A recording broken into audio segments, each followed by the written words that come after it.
اب سوال یہ ہوتا ہے کہ کیا جانور سے ہم نفع حاصل کر سکتے ہیں جو قربانی کے ہیں؟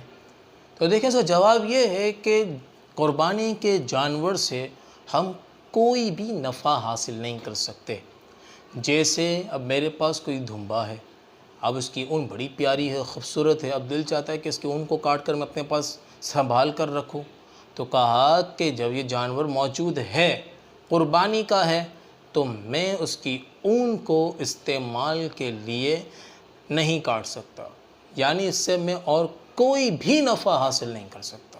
کسی قسم کا نفع بھی میں حاصل نہیں کر سکتا۔ بس مجھ پر یہ لازم ہے کہ میں اس کا خیال رکھوں، چارے پانی کا سارا معاملہ اس کے لیے میں کلیئر کروں،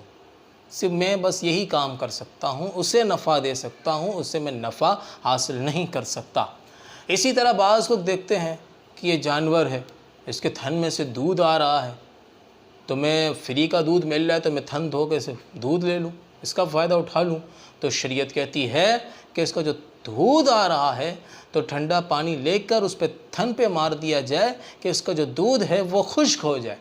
اور اگر تھن میں دودھ ہے اور وہ خشک نہیں ہو رہا، اور اگر ہم اس کا دودھ نہیں نکالیں گے تو اس کا نقصان جانور کو پہنچے گا، تو شریعت کہتی ہے کہ اس کے دودھ کو دھو کر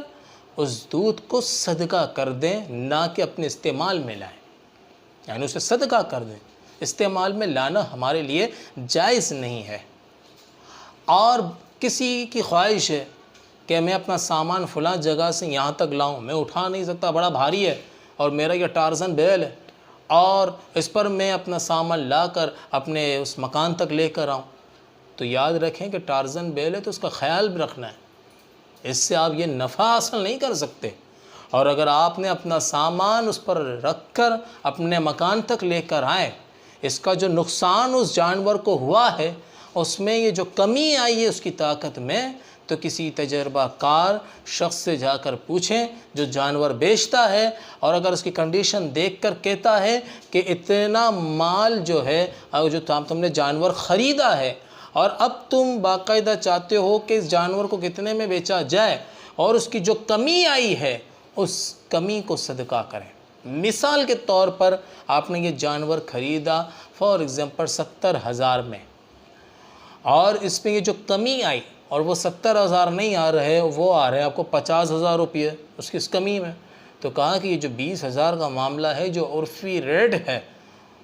تو اس 20,000 کو آپ نے صدقہ کرنا ہے۔ یہ میں ایک مثال آپ کو بتا رہا ہوں۔ تو یعنی کہ اتنی شریعت کے اندر باریکیاں ہیں۔ بعض احباب اس میں حرکت کیا کرتے ہیں کہ جب جانور کو گھماتے ہیں تو اپنے بچے کو اس جانور پر بٹھا دیتے، اب سمجھتے ہیں کہ میرا بچہ خوش ہوگا، بچہ تو خوش ہو رہا ہے، اللہ کتنا ناراض ہو رہا ہے اس کا تمہیں اندازہ نہیں۔ تو جو جانور ہے اپنے سے زیادہ اس کا خیال رکھنا ہے، کیونکہ یہ جانور اللہ کی راہ میں قربان ہو رہا ہے۔ اور اسی طرح اب دوسری بات کہ جب جانور کو ہم قربان کر رہے ہیں، جب جانور قربان ہو گیا یعنی ذبح کر دیا، تو اب شریعت کہتی ہے کہ اس کی کسی بھی چیز سے جائز نفع حاصل کرنا چاہتے ہو کر سکتے ہو۔ اب وہ اون آپ کو بڑی خوبصورت لگ رہی تھی دمبے کی، اب اس کی اس اون کو آپ اتار لیں قربانی کے بعد، اب یہ پورا آپ کے ملک ہو چکا ہے، اسے جو نفع چاہتے ہیں لے سکتے ہیں۔ اب جانور کے تھن میں دودھ بھرا ہوا ہے، اب دودھ ہے، اب قربانی کے بعد دودھ جتنا نکلتا ہے نکالیں اور اسے پئیں پلائیں، جو کرنا ہے کر سکتے ہیں، شریعت اس کی اجازت دیتی ہے۔ کوشش کریں کہ قربانی کے مسائل کا مطالعہ ضرور کر لیں، باہر شریعت سے ہی مطالعہ کر لیں، زیادہ بہتر ہے کہ آپ کے سامنے ہر مسائل سامنے واضح طور پر آتے رہیں۔ اور اگر کہیں پریشانی ہے تو اسکرین پر آپ نمبر میرے دیکھ ہی رہے ہیں، اس میں آپ پرسنلی طور پر آپ مجھ سے رابطہ بھی کر سکتے ہیں۔ السلام علیکم ورحمۃ اللہ۔